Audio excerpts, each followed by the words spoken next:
Hello everyone. आज हम राजस्थान माध्यमिक शिक्षा बोर्ड द्वारा इंग्लिश के लिए जो टेंस की एक्सरसाइज जिस फॉर्मेट में पूछी जाती है 4 मार्क्स की, उनका अभ्यास करेंगे। तो आइए हम देख लेते हैं class 10th English topic tense की प्रैक्टिस। जो अक्सर क्वेश्चन लिखा जाता है, आप देख सकते हैं कि क्वेश्चन है वो इस तरह से लिखा जाता है, fill in the blanks with the correct form of the verbs given in the bracket. यानी कोष्ठक में दी गई क्रिया का सही रूप भरना है। फिल इन द गैप हो सकता है, फिल इन द ब्लैंक्स हो सकता है। तो उसको हम देख लेते हैं कि किस तरह से हमें सेंटेंस पूछे जाते हैं। चलिए हम शुरू करते हैं 1 by 1 सेंटेंसेस को। तो उसमें फर्स्ट सेंटेंस यहाँ लिखा गया है। फर्स्ट सेंटेंस लिखा गया है, Maya dash read a novel by Shakespeare these days.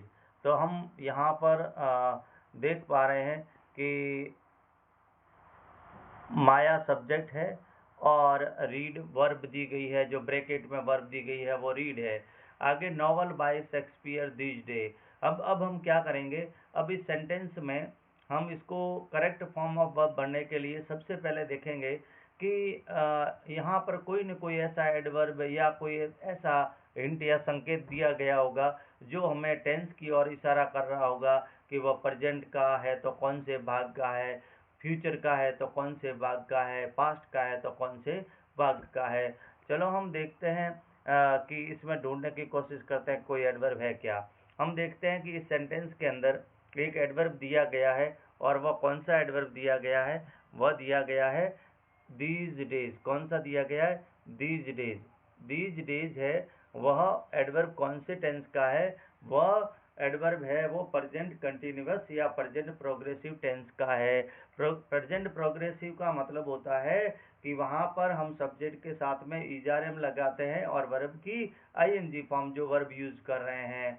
तो इन द सेम वे हम क्या करेंगे, रीड वर्ब है तो अगर प्रेजेंट का कंटिन्यूस है तो आंसर हमारा क्या बन गया, आंसर हमारा बन गया इज रीडिंग। क्या बन गया, इज रीडिंग बन गया। तो गैप के अंदर क्या आएगा, कौन सा हम भरेंगे, हम भरेंगे Maya is reading a novel by Shakespeare these day. तो इसका पूरे सेंटेंस का मीनिंग क्या हो गया, माया इन दिनों शेक्सपियर का एक नॉवल पढ़ रही है। इसका मतलब हम इसको कंटिन्यूस में क्यों रख रहे हैं, इसका कारण एक तो है दीज डे एडवर्ब, और दूसरा टेक्निकल हम कारण ये भी देख सकते हैं कि यहाँ पर जो कार्य हो रहा है वो इनकम्प्लीट है। माया भले ही जिस समय हम बात कर रहे हैं उस समय तो नहीं पढ़ रही है, बट उसका नॉवल पढ़ने का काम पूरा नहीं हुआ है।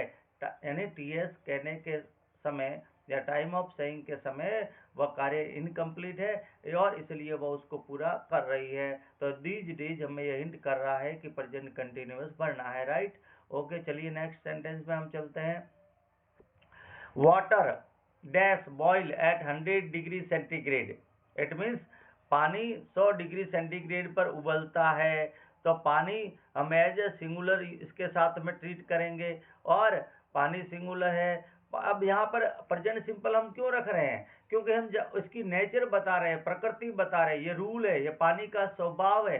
ये जब कोई भी हम साइंटिफिक प्रिंसिपल या फैक्ट की बात करते हैं तो उस समय हम प्रेजेंट सिंपल टेंस का यूज करते हैं। इट मीन्स जैसे हम 2 और 2 4 होते हैं, 2 and 2 makes 4 लाइक दिस। तो ये सेंटेंस जो किसी साइंटिफिक फैक्ट या रूल को बताने वाले हैं। इसी प्रकार बहुत बार एग्जाम में पूछा जाता है the sun rises in the east. तो इन द सेम वे हम यहाँ पर आंसर क्या लिखेंगे, हम यहाँ पर आंसर ये लिखेंगे यहाँ लिखेंगे वाटर बॉइल्स एस। आंसर क्या हो गया, वाटर बॉइल्स। यानी बॉइल के साथ में हमने एस एस इसलिए लगाया है कि water is treated as singular subject. तो वाटर पूरा सेंटेंस आंसर क्या बन गया, water boils at 100 degree centigrade. चलिए हम नेक्स्ट में चलते हैं।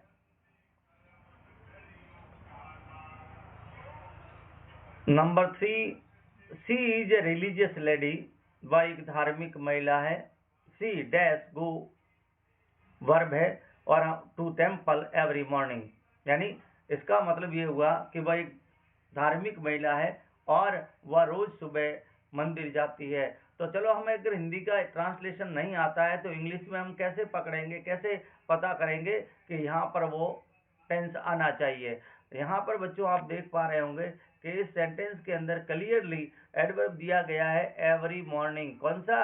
Every morning. तो आपको ध्यान होगा प्रेजेंट सिंपल के लिए हमारे पास एडवर्ब कौन कौन से हैं? हमारे पास always, never, every day, every morning, every month, every year, ये सारे के सारे, सेल्डम, फ्रीक्वेंटली, यूजुअली, ये सारे के सारे एडवर्ब होते हैं जिन सेंटेंस में। वो सेंटेंस कौन से टेंस के होते हैं? वो सेंटेंस प्रेजेंट सिंपल के होते हैं, राइट। तो पूरा सेंटेंस क्या बन गया? She is a religious lady, she goes to the temple every morning. चलिए हम नेक्स्ट में चलते हैं, चौथे सेंटेंस में हम चलते हैं। वहां पर क्या है देख लेते हैं। सब्जेक्ट सुमन है, सुमन डैश ऑलरेडी पे हर ड्यूज, यानी यहाँ पर हम एडवर्ब देख रहे हैं क्लियरली। कौन सा एडवर्ब देख रहे हैं? यहाँ पर हम एडवर्ब देख रहे हैं ऑलरेडी। तो ऑलरेडी कौन से टेंस का एडवर्ब है? ऑलरेडी है वो प्रेजेंट परफेक्ट का है। तो ऑलरेडी की जगह और कौन कौन से एडवर्ब है जो प्रेजेंट सिंपल को बताते हैं? जैसे नाउ, जस्ट नाउ, या ऑलरेडी, यट, इनका प्रयोग कहाँ पर होता है? यहाँ पर, या सो फार। ये ऐसे एडवर्ब है जो प्रेजेंट परफेक्ट टेंस के साथ में। कौन कौन से? एक बार फिर सुन लीजिए। ऑलरेडी हुआ, जस्ट नाउ हुआ, या सो फार हुआ, या हमें कोई प्रेजेंट का ऐसा जैसे since last night, since last month, like this. ऐसा सिंस के साथ में अगर कोई पास्ट टाइम दिया गया है, या ये एडवर्ब ऑलरेडी, जस्ट नाउ, सो फार वगैरह, ये एडवर्ब दिए गए होते हैं, तो हम प्रेजेंट का परफेक्ट यूज करते हैं। प्रेजेंट परफेक्ट का सूत्र क्या है? प्रेजेंट परफेक्ट का सूत्र है हमारे पास हैज ए वर्ड वर्ब की थर्ड फॉर्म, राइट। तो इसका पूरा आंसर क्या बन जाएगा? सुमन हैज ऑलरेडी पेड, यानी पे का थर्ड फॉर्म क्या हो गया? Paid. Suman has already paid her dues, यानी सुमन पहले से ही अपने सारे ड्यूज है वो क्लियर कर चुकी है, उसका भुगतान कर चुकी है। चलिए नेक्स्ट में चलते हैं। पांचवे में, I have dash not see him since last Diwali, यानी ये लिखा गया है ब्लैंक्स की मैंने उसको गत दिवाली के बाद देखा नहीं है। इसका मतलब ये हुआ, देखो अगर हमें यहाँ हिंट के बाद में, सिंस के बाद, जैसा मैंने कहा था कि सिंस के बाद में अगर कोई पास्ट टाइम लिखा है, लास्ट दिवाली, अगर मान लो ये सिंस नहीं होता और केवल लास्ट दिवाली होती तो हम पास्ट सिंपल में जा सकते थे, लेकिन ये पूरा उस समय को जोड़ने के लिए दिया गया है। तो सिंस लास्ट दिवाली ये किसकी ओर इशारा कर रहा है? प्रेजेंट परफेक्ट की ओर इशारा करता है। दूसरा हिंट और देख रहे हैं आप यहाँ कि यहाँ पर जो हैव दिया गया है उसने पहले से तय कर दिया है कि उसके साथ में क्या आएगी? उसके साथ में यहाँ वर्ब की थर्ड फॉर्म आएगी। तो पूरा क्या बन गया? I have not seen him since last Diwali, मैंने उसको गत दिवाली के बाद देखा भी नहीं है। चलो हम नेक्स्ट सेंटेंस को डिस्कस कर लेते हैं।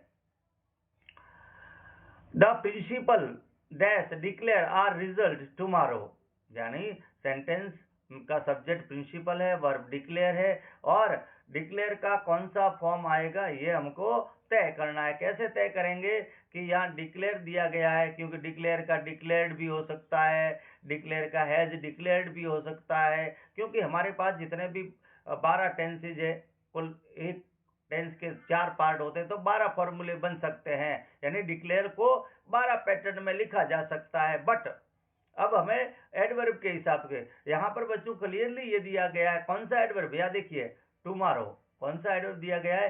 टुमारो में क्या बता रहा है? टुमारो में यह बता रहा है कि टुमारो है वो फ्यूचर का एडवर्ब है। और फ्यूचर के एडवर्ब कौन कौन से है? टुमारो, जैसे next week, next month, next year, और या फ्यूचर की कोई नेक्स्ट दिवाली, या हम ये कह सकते हैं नेक्स्ट क्रिसमस। ये सारे के सारे एडवर्ब में किसकी ओर इशारा करते हैं? फ्यूचर की ओर। तो फ्यूचर का फॉर्मूला क्या है? फ्यूचर सिंपल का फॉर्मूला क्या है? शैल, विल और वर्ब के साथ फर्स्ट फॉर्म। तो हम क्या करेंगे? Principal will declare our result tomorrow, तो कल हमारे प्रिंसिपल रिजल्ट डिक्लेयर करेंगे। तो ये सेंटेंस हम इस तरह से भरेंगे, या एडवर्ब के हिसाब से हमें पढ़ना है, और सब्जेक्ट और वर्ब है वो बदले जा सकते हैं। चलिए नेक्स्ट में चलते हैं। नंबर 7, नंबर 7 का जो पैटर्न दिया गया है, ध्यान रखिए, नंबर 7 का पैटर्न है वो एक एग्जाम में जरूर पूछा जाता है, जहां पर हम किसका बिफोर के साथ, यानी बिफोर के आगे पीछे, बिफोर के बाद में क्या है, देखो इसका जैसा मीनिंग है वैसा रहेगा। बिफोर के पहले हमेशा वर्ब की थर्ड फॉर्म यानी पास्ट का परफेक्ट आएगा। बिफोर का मतलब ही होता है पहले, तो पास्ट परफेक्ट पहले, और बाद में कौन सा आ रहा है, सिंपल। देखिए सेकंड फॉर्म वर्ब की लिखी हुई है, रिच सेकंड फॉर्म। तो पूरा सेंटेंस एक बार फिर पढ़ते हैं, the train dash leave before I rich the station. तो आंसर हम क्या करेंगे, बिफोर से पहले हमें हेड प्लस थर्ड फॉर्म यानी पास्ट परफेक्ट है। जब पास्ट सिंपल और पास्ट परफेक्ट लिखे जाते हैं तो उसका एक फिक्स रूल है कि वह बिफोर से पहले तो परफेक्ट आएगा और उसके बाद आएगा सिंपल। तो अगर यहाँ पर आफ्टर मैं लिख दूं तो सेंटेंस को उल्टा लिख देंगे। आफ्टर का मतलब बाद में होता है, तो परफेक्ट, पास्ट का परफेक्ट भी बाद में आता है। जैसा अर्थ है वैसा, आपको कंफ्यूज होने की जरूरत नहीं है। अगर आफ्टर है तो perfect head plus third form बाद में आएगा, बिफोर है तो हेड प्लस थर्ड फॉर्म पहले आएगा। तो मेरे स्टेशन पहुंचने से पहले ट्रेन है वो स्टेशन को छोड़ चुकी थी या जा चुकी थी। लास्ट देख लेते, लास्ट सेंटेंस है, my mother dash be ill since last night.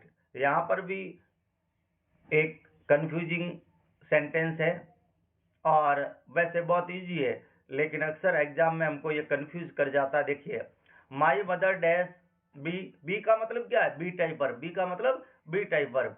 Ill since last night, यहां पर भी हम आपको याद हो तो ऊपर डिस्कस कर चुके हैं। देखिए, सिंस लास्ट दिवाली, तो सिंस लास्ट नाइट, पास्ट का टाइम सिंस के साथ में, तो टेंस कौन सा होगा, या देखो बी का तो कोई भी रूप हो सकता है। अगर आप इसको प्रेजेंट सिंपल में ले रहे हो तो इजारे में आएगा, अगर पास्ट में ले रहे हो तो वाज वर आएगा, या फ्यूचर में ले रहे हो तो सेल बी और विल बी आएगा। लेकिन यहाँ पर कौन सा है, मेरी माताजी गत रात से बीमार है, तो हम आंसर क्या बनाएंगे, my mother has been ill since last night.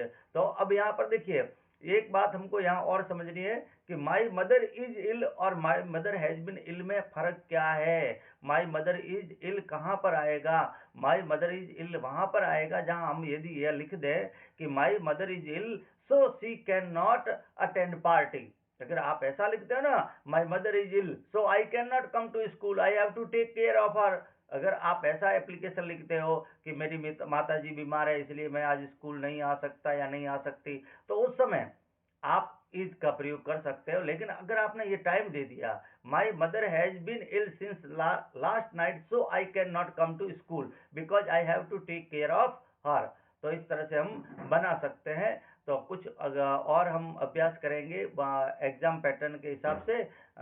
मैं आशा करता हूं कि ये आपको आसानी से समझ में आ गया होगा। Have a nice day.